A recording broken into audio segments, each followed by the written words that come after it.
Hi, and welcome to podcast number 2. I'm really excited today to be joined in the virtual studio by Mike Clegg.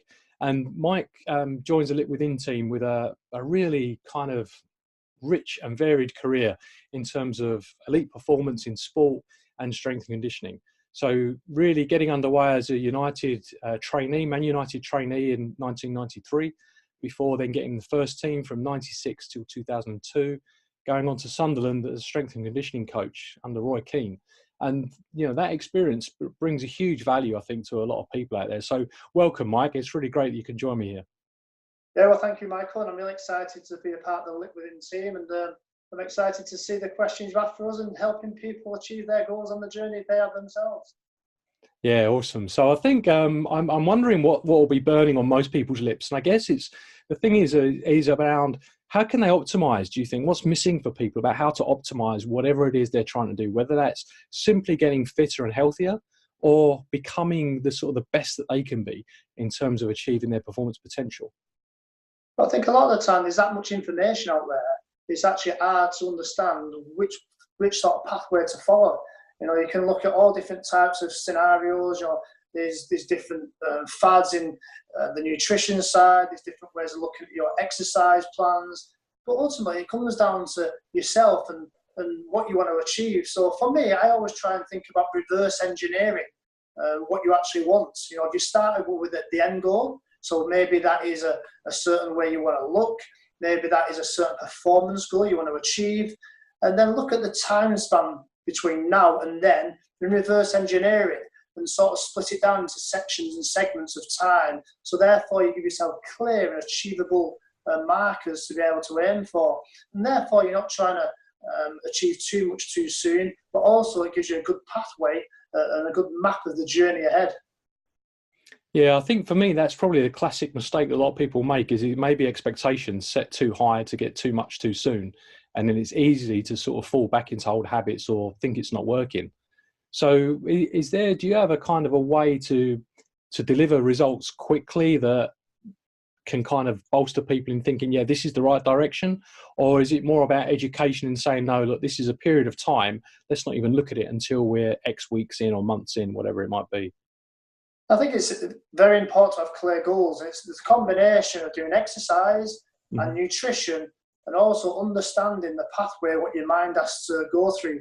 There's going to be hiccups along the way, but if you have a strong belief in what you're doing, if you're trying to create a change or adaptation within the system, and you want to do it in a fun way, an exciting way, something which is variable, but something which has concrete science and evidence base behind it. So for me, it's dependent on the person, and it always depends on what your goals are and what equipment you have, how long you have, and what is the most efficient way to get there. So again, it's very individualized. It's too easy just to throw a blanket statement out there. But we do know that the first step into the gym is sometimes the hardest, but when you do it, you feel the best. And once you do it once, you've got more chance of doing it again and again and again because you feel amazing after your first session. As long as you don't do too much, you don't create loads and loads of DOMs, you actually get the bug and it almost becomes an addiction. Why not get an exercise addiction, so to speak, aiming to achieve a long-term goal rather than all them other addictions which can lead to things which are not really very nice. Yeah, exactly. So I think it's interesting you're saying about getting in the gym, because how much work should be gym work versus how much should be work that you can do maybe without equipment or, in your own time over the park or wherever you might go for a run or whatever nature's around you? Yeah, again, I suppose it's what is your long-term goal. If you want to become, a young athlete who's a swimmer, probably 80% of the time will be in the pool and 20% will be in the gym. If you're looking for long-term fitness and you want to have a great time with your grandchildren, you want to be outside walking and taking in nature. So again, it all depends on what your actual goal is. For me, as a strength and conditioning coach in the past for Sunderland, you would probably say 60% of the time was outside on the football pitch, but 40% of the time was in the gym. Whether that's doing some injury prevention work, whether it's working on your recovery, whether you're inside the gym doing some strength and power, or it might be even a case of just going in there and just relaxing and understanding how to get the body into a state of calmness, whether that's using the cryotherapy chamber or just in the swimming pools, using that as a recovery modality. So again, for me, it's always about what is your end goal and how do you reverse engineer that to help you to understand the process moving forward. Great. And I think what a lot of people are interested in is how this kind of process was evolved or developed. Because it's a fascinating story of learning growing up with your father and the guys he worked with, and how this was kind of all pulled together. So it isn't something that's kind of been developed recently. There's a huge amount of research, and with the very top athletes as well. So maybe if you could speak a little bit about that, I think people would find that interesting. Yeah, I suppose my history, I was lucky enough to always be in a family which was to do with health and well-being. My father opened the gym when I was 6 years old. He used to take me to the local Taekwondo club, and within that he saw that these guys were very fast, very flexible, but also they needed a certain amount of strength. And he decided to open his first gym. And I was lucky enough, as my father progressed regarding the courses he took, he actually took a course in Olympic lifting. And I started competing at Olympic lifting when I was 13, 14 years old. I went to the British Championships when I was under 15s, under 16s, and I did reasonably well. I come third in the national championships twice. And my younger brothers ended up taking that even further, going to the Commonwealth Games and going to the World Championships. My brother Sean, he went to the Commonwealth Games in Glasgow. But for me as an athlete, moving on, that the Olympic lifting sets you up to be able to produce as much force and as much power possible in an athletic position. So when I first got recognised at Man United to come in for a trial, then ultimately signing on for that club, they was really interested in how I could produce sort of fast speeds and really jump high, which was quite extraordinary at that moment in time for that level of football player. And from that, my father got a bit of recognition. And over the years now, strength and conditioning, sports science is standard in most sports, and especially in football. It's throughout all the different levels, from the first team all the way down to the youth team. But it was quite new back then. And my father, who I work very close with now also, and he's also trained Lewis over the years, he become the head physical coach at Man United from the year 2000 to 2010. And through that time, he worked with the likes of Roy Keane, Cristiano Ronaldo, and all the other class of 1992. So that sort of richness for me to learn from my father was ultimately what I took to Sunderland Football Club with Roy Keane, when Roy Keane became the manager there in 2006. And I spent the last 12 years with about 10 different managers, including the likes of Sam Allardyce, Paolo Di Canio, Dick Advocat, Martin O'Neill, and many others, learning the trade. And now it's great that I've got this practical understanding. I've done a master's degree in strength and conditioning. I understand about overall health and well-being. And this is what I want to do now as my sort of third career, is to proliferate this information, this sort of golden thread of training applications to the general public, because I know there's many people out there get confused. And hopefully with this LitWithin system, what we developed, it's something where we can really aid people to achieve their goals. Yeah, absolutely. I think it's a very exciting time to be able to pull all this together and draw on everybody's experience and resources and knowledge to be able to deliver the very best for people. And I think this is, for me, the one thing that's missing is that more holistic approach. You know, when people talk about how to be your best, a lot of the times I've certainly found that it can be things, as they call it, off the pitch that's causing the issues on the pitch.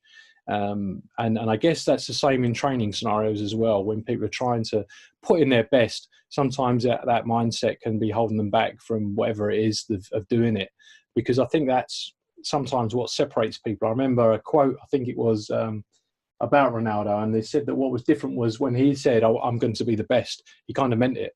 People around him knew the intent behind it. It wasn't just someone who's saying something of, yeah, I'm going to do this, a bravado, if you like.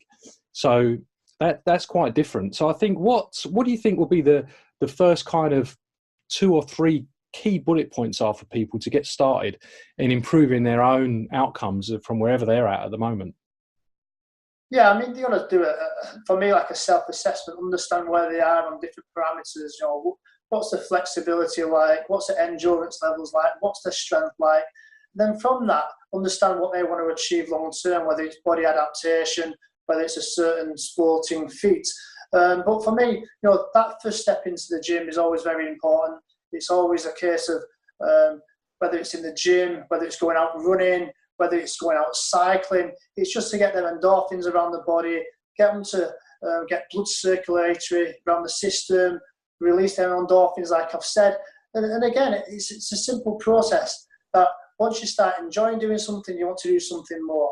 Once you understand what makes you tick, whether it's doing something very natural, calisthenics, whether it's going walking, hiking, whether it's actually getting into the gym and training really hard, being a powerlifter. We have 3 or 4 world champion powerlifters at our gym, and they love doing that. And each individual has something what you're quite good at, you sort of gravitate to. So again, for me, it's very simple. What is it you want to achieve? And we can certainly assist in making sure you achieve your goals. Yeah, it's funny when I hear you talking about the simplicity behind it there, I think it's quite hard to imagine how it can seem so complex, because for a lot of people, there's plenty of searching going on, of looking for the right thing, watching videos, trying to get ideas or achieve a breakthrough of some kind. And it's almost, there's maybe a lack of understanding that it really can be as simple as what you're saying. Yeah, well, what I tend to do when I work with the younger players, and this is what I will do again with this system, is first of all, can you move correctly? Have you got the simple movement fundamental patterns which can help you to assist further down the road where you're doing more explosive actions? Can you squat? Can you lunge? Can you pull? Can you push? Can you walk? Can you run? And can you rotate? And these simple fundamental movement patterns which we've been given or blessed with as a species, unfortunately because of lifestyle, put it this way, for the first two years, as a father, you have children, and all you want them to be able to do is move and to be able to crawl and then walk. And as soon as they get to 2, until about 18, all you want to do is keep them still. So when they wake up in the morning, you take them to the table and they sat in a flex position. And then you take them in the car in a flex position. Then they're at school in a flex position. Then they come home and they might watch TV or have the dinner in a flex position. But really, we're born in this fetus state, which is very flexed. And our bodies are human beings and our brain was created for movement. We want to get into an extended positions. And even when you extend yourselves, that helps to increase your circulatory system, helps to increase the endorphins and the actual neurochemicals into the system. But instead we become very flexed in this sort of modern society. So for myself, just get out of this flex position. I'd start thinking about having desks which are stood up. I'll be thinking about using Fitbits or technology to buzz you every 40, 50 minutes to go and do some movement. The more movement, the better, and that will ultimately help you. Simple lifestyle factors or changes like that can really make a big difference, because we all know if you sat in front of the computer screen all day, then you get home, you're actually shattered. Even though you've burnt no calories, you've done no movement, your body's again into a flex position, and then this starts to create chronic issues, bad posture, bad positioning, incorrect position for your core. People get bad backs. So if you look at the major issues which are blighting the entire Western world, it's a bad back, bad posture, type 2 diabetes, obesity, mental health issues, and all these can be solved by simple little steps, by moving more, eating better, and having the right mindset. So for me, yeah, it's simple, but it's difficult. It's as simple as that. If I said to anybody, who's out of shape, well, it's easy to get in shape because you need to do A, B, C, and D. First of all, you've got to get over the mindset barrier. And then once you get into the physical activity, then you want to have a program what is right, individualized for yourself. And once you get over that and you start increasing the nutrition, then you can start to achieve your goals, whatever they might be. Fabulous. Yeah, it's great to see that you're talking about it so clearly, and starting from a very solid mindset foundation of being able to achieve all these things and making common sense, so you make time for them. So thanks so much for joining me on the podcast today. It's been really, really great chatting to you and super informative. So I'm sure people are going to get a lot out of listening to it. Thanks so much. Thank you, Michael.